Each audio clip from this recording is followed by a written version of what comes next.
দুনিয়া হলো এক অস্থায়ী পথ চলা। এখানে সুখ স্থায়ী নয়, দুঃখ স্থায়ী নয়।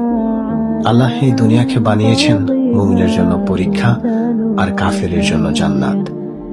আমরা যতই দুনিয়ার পেছনে ছুটি না কেন, একদিন সব ছেড়ে যেতে হবে। তাই আসল ঘর হলো আখিরাত, যেখানে জান্নাত বা জাহান্নাম আমাদের জন্য অপেক্ষা করছে।